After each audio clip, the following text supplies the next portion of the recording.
లోకాన్ని ప్రేమిస్తే కూడా అంతే, లోకంలో ఉన్న వాటిని ప్రేమిస్తే అంతే. అమ్మ మరి ఎవరిని ప్రేమించాలి? దేవుణ్ణి.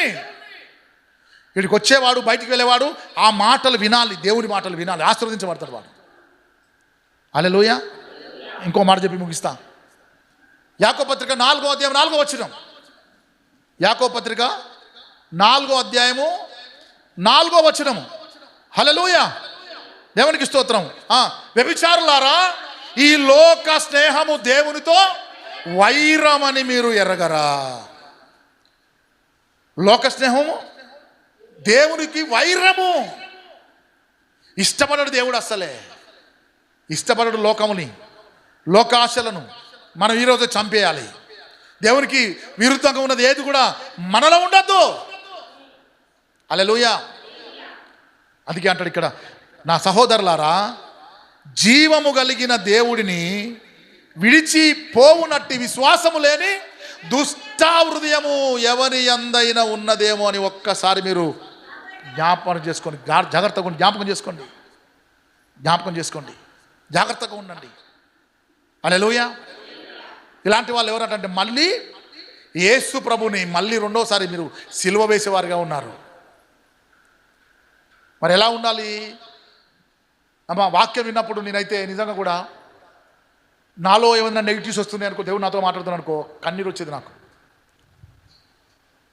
కన్నీరు వచ్చేది. దేవుని బిడ్డలారా, అమ్మ దేవ నాతోనే మాట్లాడుతున్నావు నువ్వు అని పశ్చాత్తాపడేది. కానీ నేను వీడియోలో చెప్తున్నా, ఒక్కొక్కసారి నేను కూడా వెనుకపోయేటోడిని, ఇక్కడ పశ్చాత్తాపడేటోడిని, ఇక్కడ ఏడ్చేటోడిని, దేవుడు నాతో మాట్లాడతాడు అనేటోని మందిరంలో.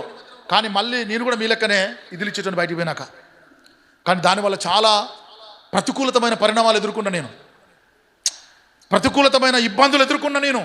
దాని తర్వాత సరెండర్ అయిన దేవునికి, అయ్యా నీవు తప్ప నాకు ఈ లోకంలోకి వద్దు ఏది కూడా, బ్రతికినంత కాలం నీతోనే బతుకుతానని క్షమించుమనని రెండవసారి కూడా నేను దేవుని పాదాల సన్నిలో నేను మొరపెట్టి పశ్చాత్తపడి నేను కడుక్కునే రక్తంలో ఇక నిలబడ్డ రోషము కలిగిన సేవకుడిగా, రోషము కలిగిన మనిషిగా. దేవుని బిడ్డలారా, అందుకే దుష్ట హృదయం మీలో ఉండొద్దు. దేవునికి విడిచిపెట్టకండి దేవుణ్ణి. ఆయనతోని మీరు ఉండండి. ఆయనతోని ఉన్నవారు ఆశీర్వదించబడ్డారండి. పిలిచింది మిమ్మల్ని బ్లెస్ చేయడానికి దేవుడు పిలిచాడు. ఆ శాపాలు మనపై ఏలుబడి చేయొద్దు. లోకములో ఉన్న వాటిని ప్రేమించొద్దు మనం. హల్లెలూయా. ఈ పునరుద్ధాన దినము దేవుడు మీతో మాట్లాడుతున్నాడు. హల్లెలూయా. ఎంతమంది వింటున్నారో ఈరోజు కనుక మార్చబడకపోతే, మొదటిగా దేవుని బిడ్డలో ఏముండాలి? మొదటిగా దేవునితో ఉండేవారిలో ఏముండాలి? వాళ్ళ ఇంట్లో ప్రార్థన ఉండాలి. వాళ్ళ ఇంట్లో ఎవ్రీడే, వారానికి ఒకసారి కాదు, ఆదివారం పోయి చేసుకున్నాం కాదు, ఎవ్రీడే 2 పూటలు ప్రార్థన ఉండాలి. 2 పూటలు ప్రార్థన ఉండాలి. సాయంకాలం అందరూ పిల్లలు స్కూల్లో పోయి, కాలేజీలో పోయి వస్తారు, పనిలో పోయి వస్తారు, అందరూ కుటుంబంగా కూర్చొని ప్రార్థన చేసుకోవాలి. పొద్దున్నే వ్యక్తిగత ప్రార్థన ఉండాలి మీకు. ప్రతి ఒక్క వ్యక్తికి వ్యక్తిగత ప్రార్థన, దేవునితో సంభాషణ. లేవగానే, ప్రభువా నేను ఇగో ఈ పనికి పోతున్నాను, నన్ను దీవించు, లేకుంటే ఈ పని చేయబోతున్నాను, దీవించు, నువ్వు నాతో ఉండు, నాకు ముందుకు వెళ్ళక నా పని చేయి, వారితో మాట్లాడు. వ్యక్తిగత ప్రార్థన ఉండాలి దేవునిలో. మనం ప్రతి ఒక్కరికి సాయంకాలం కుటుంబ ప్రార్థన ఉండాలి. దేవునితోని, దేవుడు మనతో మాట్లాడాడు, బైబిల్ చదవాలి, వాక్యం వినాలి, మాట్లాడతాడు మనతోటి. ఒక కుటుంబంలో ఉండేటి ఇవన్నీ కూడా నిత్యం ఆయనతో ఉండాలి. రక్షణ సంగీత సునాద గానములు వినపడాలి. ఏ పాటలు పాడాలి? దేవుని పాటలు పాడాలి. హల్లెలూయా, స్తుతి మహిమ పాడాలి, ఆయనకు స్తుతులు చెల్లించాలి, ఆయనతో సావాసం చేయాలి, ఆయనతో అంటుకట్టబడి ఉండాలి. ఎందుకు దీవించబడో చెప్పండి మనం? ఎందుకు ఆశ్రయించబడో కుటుంబాలు చెప్పండి మనం?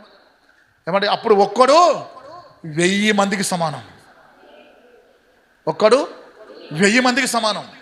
మీ ఇంట్లో 10 మంది, 4 ఉంటే ఒక్కొక్కని 1000. అర్థమవుతుందండి? ఎంత బలమో మీ ఇంట్లో, ఎంత శక్తో మీ ఇంట్లో.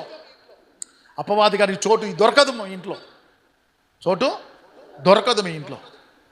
అందుకే ప్రియమైన వారలారా, హల్లెలూయా, జీవము కలిగిన దేవుణ్ణి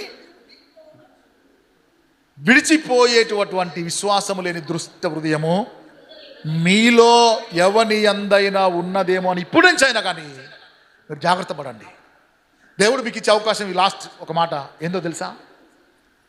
మళ్ళీ నిన్ను రమ్మంటున్నాడు, మళ్ళీ ప్రేమిస్తున్నాడు దేవుడు. నువ్వు ఒక క్షణం ముందు చేసినా కూడా నువ్వు జ్ఞాపకం చేసుకోడు దేవుడిగా. నువ్వు మొన్న చేసినావు, నువ్వు మార్చబడితే, నువ్వు మొన్న చేసినావు, నువ్వు మొన్న అన్నావు, నువ్వు గంట ముందు చేసినావు, ఈ గుర్తురావు దేవునికి, గుర్తురావు. అన్ని మర్చిపోతాడు దేవుడు. నిన్ను ఒక నూతనంగా మార్చుకుంటాడు దేవుడు. నీ ఏవి కూడా జ్ఞాపకం ఉంచుకోడు. నీ పాపాలు, నీ శాపాలు, నువ్వు చేసిన ప్రతికూలతలు ఏవి జ్ఞాపకం ఉంచుకోడు. అందుకే అన్నాడు నిజమైన సామెత చొప్పున, కుక్క తన వాంతికి తిరిగినట్లుండొద్దు, కడగబడిన పంది మళ్ళీ దేనికి చెప్తున్నది? యేసు రక్తంలో కడగబడినావు నువ్వు. ఆ పంది కడగబడి మళ్ళీ బుర్రలో తొలుతుంది, కానీ నువ్వు అలా ఉండొద్దు అంటాడు దేవుడు. మార్చబడాలి, మార్చబడాలి. దేవుడు మిమ్మల్ని ప్రేమిస్తున్నాడు, దేవుడు మిమ్మల్ని ప్రేమిస్తున్నాడు, దేవుడు మీతో ఉండాలని ఆశపడుతున్నాడు. మీరు దేవుడికి కావాలని కోరుకుంటున్నాడు ఆయన. దేవుడు ఈ మాటలన్నీ మీ అందరి వినికిడిలో దీవించి ఆశీర్వదించునుగాక. ఆమేన్.